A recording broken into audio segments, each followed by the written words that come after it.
Yun mga guys, magandang hapon.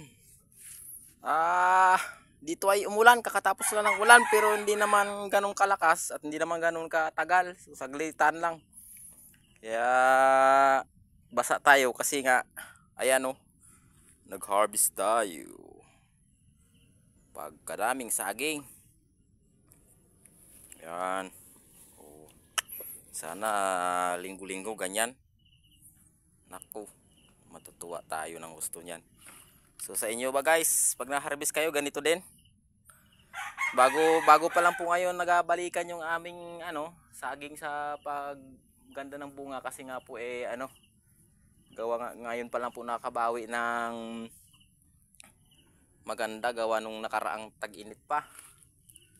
Saka yung iba po kasi yung medyo payat pinapakain na natin sa ating mga alagang kambing. So hindi na ho ganoon kadami.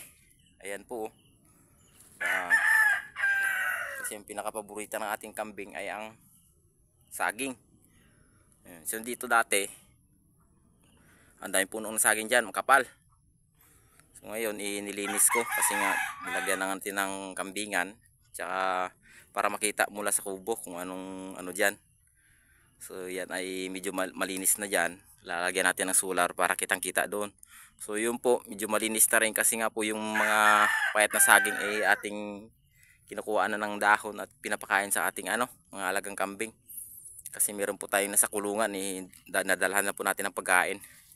So mayroon pa palang isa doon Yun. Hindi ko na tiba guys. Hindi ko nakita kanina.